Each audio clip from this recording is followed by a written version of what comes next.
It was a turning point in evil in the blink of an eye. Compared to the vast sweep of geologic time, all the big things in the oceans died. It would take millions of years for giants to return to the seas. As for what caused this mass extinction, scientists don't know for sure. Theories range from volcanic eruptions in modern-day Siberia to a comet impact off the coast of South Africa. Some say it may have been caused by a supervolcano that unleashed more than 3,000 cubic kilometers of ash and gases. That's about 3 times the volume of Mount St. Helens eruption in 1980.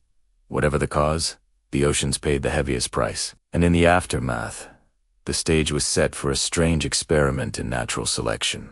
Life on land exploits a ghost world with the giant ocean dwellers gone. The survivors of the seas were small, soft-bodied animals well suited to deep waters. They found an ocean without predators, at least for now, where the reefs and shallows were no longer patrolled by enormous monsters. Meanwhile, on the land masses of Pangaea, something very different was happening. During the Permian, a group of reptiles called the therapsids gradually gave rise to the first dinosaurs. These early relatives of dinos looked more like pigs than their descendants, but they dominated the land nonetheless. With the extinction of many large marine animals, nothing could stop them. They spread across Pangaea, evolving into a huge array of forms. Therapsids came in all shapes and sizes. There were small proto-wombats, fierce dog-like hunters, towering elephants as plant-eaters, and even bizarre therapsids with a second set of jaws.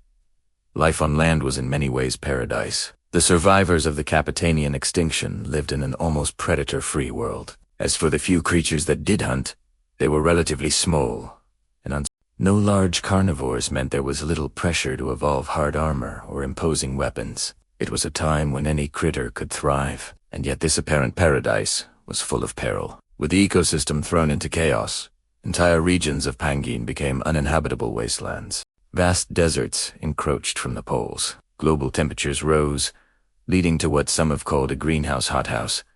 Others have called it hell on earth. It was a world where giant insects roamed freely and new creatures evolved to withstand extreme heat and aridity. And at the center of this fiery maelstrom stood the therapsids, forced to adapt quickly to keep up with the changing world.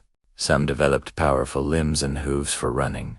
Others grew fur for warmth or beaks and claws for digging. In this frenzied dance of life and death, the therapsids thrived. They were everywhere, ruling virtually every habitat, from windswept deserts to tropical swamps. Mammals, which had until now been minor players in the drama of evolution, suddenly found themselves at the top of the food chain. Unlike their competitors, the early mammals were perfectly adapted for the hot, dry world. They used fur for insulation, giving them a huge advantage over their scaly-skinned rivals. Many were nocturnal, avoiding the worst of the sun's scorching rays. Small proto-wombats used their powerful claws to dig elaborate burrows, which may have also acted as nighttime nurseries. Suddenly, after eons of struggle, the mammals were poised to conquer the land. The paradox explained. So why was the late Permian such a dangerous time to be alive? Why was the safest place in the world the ocean? The answer is simple. Just as the oceans were recovering from the Capetanian extinction,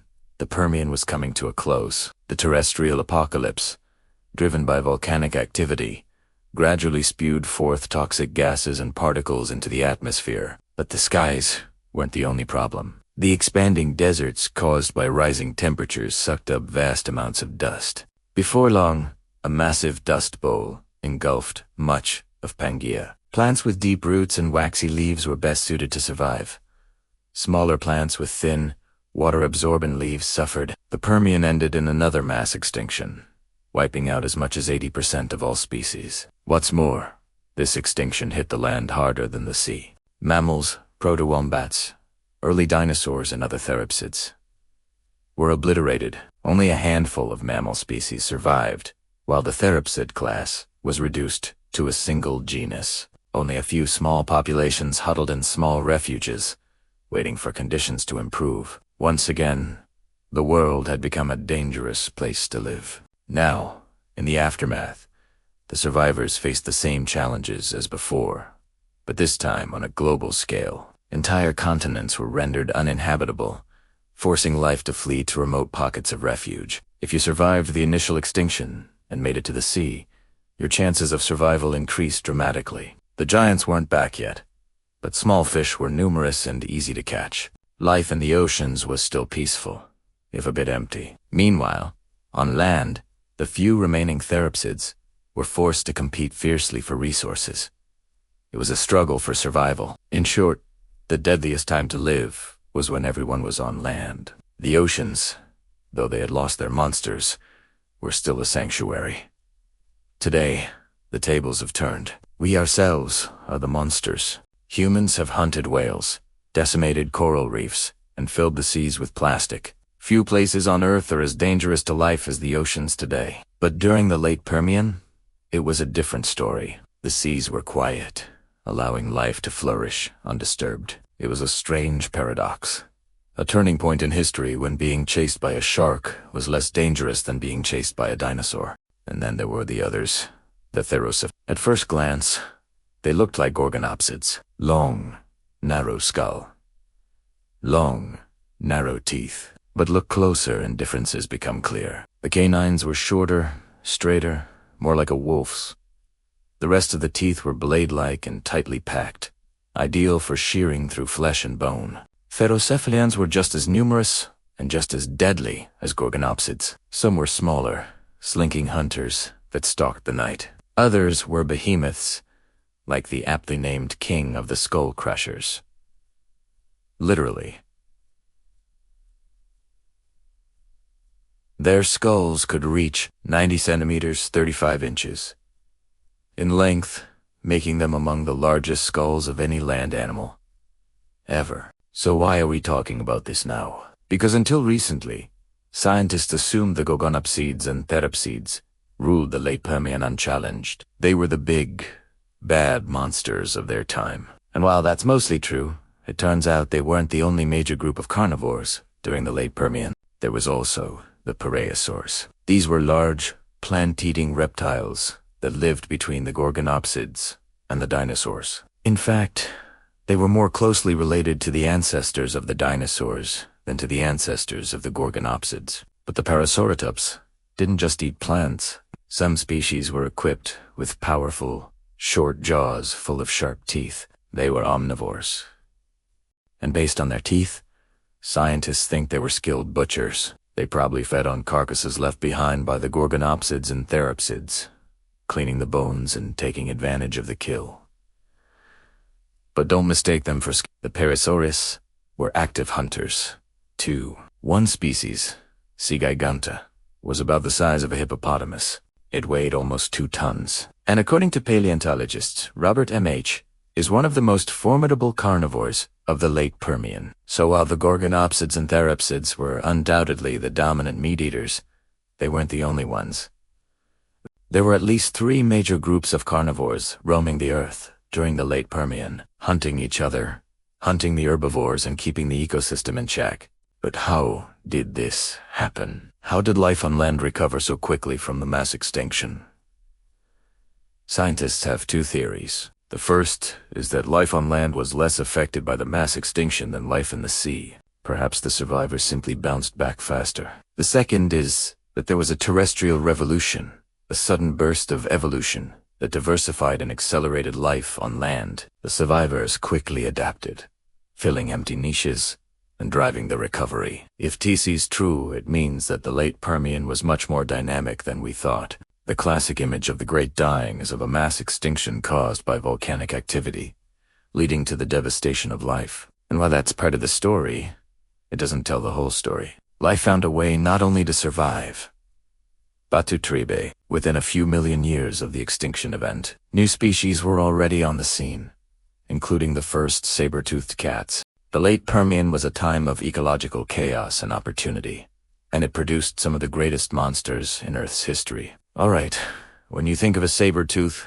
you probably think of a cat. But what if I told you that the first saber-toothed predators were actually reptiles? Well, they were kind of mammal-like reptiles. See, the truth is that the evolution of saber-tooth morphology happened several times throughout history, completely independently. And to really understand the evolution of this iconic adaptation, we have to go back to the very beginning, which is exactly what Riley and I did in a recent episode. We talked about the origins of the saber-tooth, how those first weird mammal-like reptiles that we talked about today We're actually the first to evolve this iconic adaptation, and we explored a few of the reasons why scientists think they did so well with their new weapons, as well as what ultimately led to their demise. In order to bring you this episode, we went through hundreds of research articles and combed through everything from ancient fossils to genetic analyses of modern animals, and we wouldn't be able to do any of this without the support of our patrons. Supporters get access to exclusive content and a whole bunch of perks. To learn more, head over to our support page.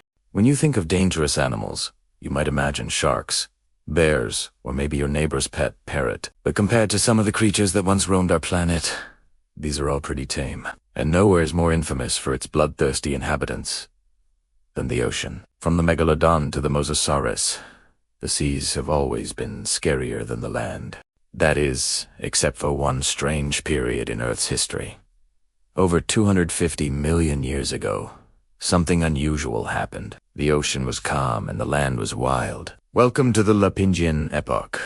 It's difficult to fathom what life was like before dinosaurs dominated the planet. Their reign over the supercontinent, Pangea, began only 250 million years ago. But it would be a full 15 million years before they took their first steps towards world domination. So what was Earth like during those intervening years? Over on the landmasses scattered across the globe, a new kind of monster was rising. Creatures known as theropsids had been around for several million years. But at the start of the Permian, they were small, furry things that looked like a cross between a dog and a hippo. But by the end of the period, te were yuhei, sometimes topping 3 meters in length. Some even sported blades for teeth, and others developed the ability to suck in breath like modern mammals, which allowed them to grow much larger than their contemporaries. These were not just the predecessors to mammals, they were formidable predators in their own right. Take Inostrancevia, for example, a gorgonocid that lived in what is today South Africa. It prowled the landscape in search of prey with its long, low skull, powerful jaws, and saber-like teeth dripping with venom. Its closest relative, Rubidgea, was even larger, growing up to 4 meters long. It had shorter, thicker fur and enormous canines that could reach 40 centimeters in length. Unfortunately, both species went extinct before they had a chance to make it to Jurassic Park. But why? For the answer, we have to take a look at the rest of the supercontinent. The Permian was a hot, dry time with vast deserts covering much of Pangea. But starting around 260 million years ago, things got much, much worse. A series of volcanic eruptions in modern-day Siberia unleashed unimaginable amounts of lava, ash, and gases into the atmosphere. These eruptions not only created the largest lava province on Earth, they also triggered the largest extinction event in history. Life on Earth would never be the same. Within a few million years, 90% of marine species and 70% of terrestrial vertebrates were gone. Some animals did survive, including the ancestors of crocodiles, turtles, and, yes, mammals. But for the most part, the Permian was a disaster for large terrestrial predators. The few that did survive were left with little competition and plenty of new ecological opportunities. In fact, some scientists hypothesize that the Permian extinction paved the way for the rise of dinosaurs. See, until now, no one really knows what caused the extinction. But a recent study published in the journal PNAS suggests that the timing may have played a role. The researchers discovered that the worst of the volcanic activity was not at the beginning or middle of the eruption period, but at the very end. And this led to a sudden and dramatic climate shift that allowed smaller animals to thrive. The authors write that during the latest Permian, the average global temperature was 17 degrees Celsius, which was about 8 degrees warmer than today. Although the exact temperature during the latest Permian has been heavily debated by scientists, this new study provides strong evidence that the average annual temperature worldwide actually decreased by more than 4 degrees after the eruptions. In other words, the end of the Permian was a global ice age. Large animals died out, but smaller ones like early mammals and reptiles were able to survive by burrowing underground. These proto-mammals reproduced quickly and were ready to take over as soon as the oceans recovered from the eruption fallout. But what about those oceans? As it turns out, the mass extinction wasn't too bad for them. Volcanic winter disrupted ocean currents, killing off many species that relied on those currents to find food. But within a few million years, the oceans were back to normal and would remain so until the asteroid hit 200 million years later. Put it all together and you get a weird but true slice of history. For a brief moment, the water was safer than the land. Thanks for watching. And if you want to learn more about prehistoric beasts, be sure to check out the series in the description below. You'll have 250 million years of prehistoric fun. Okay, so the world's about to end. You know the drill. The ozone layer has taken a nosedive, bathing the planet in deadly ultraviolet radiation. So you grab your shit and you head for the hills, right? Wrong. By the end of it, 83% of genera vanished. 57% of families went extinct. Nearly all trilobites, many therapsids, and countless marine groups were wiped out. It was the closest Earth has ever come to losing all life. And yet, in this apocalypse, the seas were still a safer refuge than the land. The oceans turned into hot, acidic jacuzzis. But at least they weren't crawling with saber-toothed monsters waiting to tear you apart. For almost all of history, the oceans have been nature's nightmare realm. Sharks, squid, jellyfish, the very definition of a living nightmare. But in the twilight of the Permian, just before the greatest extinction of all time, this rule flipped. The oceans, though wounded and depleted, were safer. The land, however, belonged to the gorgonopsids, the therocephalians, and an entire cast of predators designed to kill.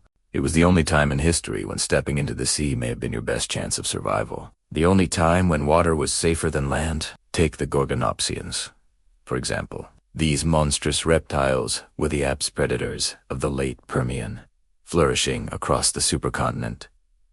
Of Pangea, they had massive skulls, terrifyingly powerful jaws, and teeth like steak knives. Some grew to over 6 feet long. Imagine a hyena the size of a grizzly bear. Then imagine that grizzly bear wearing a mohawk. Now you're getting close to a They were the lions, tigers, and bears of their day, except instead of being cute and cuddly, they were big, bad, and ugly as sin, and they ruled the land with an iron fist, or perhaps more accurately, an iron jaw. But it wasn't just the gorgonopsians. The terrestrial carnage also included the therocephalians, a diverse group of mostly small proto-wombats, whose whole gimmick was being incredibly aggressive. These guys were the punk rock of the Late Permian, and believe it or not, they were even larger, meaner critters than these guys. If you want to hear about them, stay tuned because we're just getting started. In the next episode of Life in the Fast Lane, we'll continue our tour of the deadliest time in history, the bizarre beasts of the Triassic, Jurassic, and Cretaceous periods. You won't believe what was going on back then. There were dinosaurs. Don't miss it.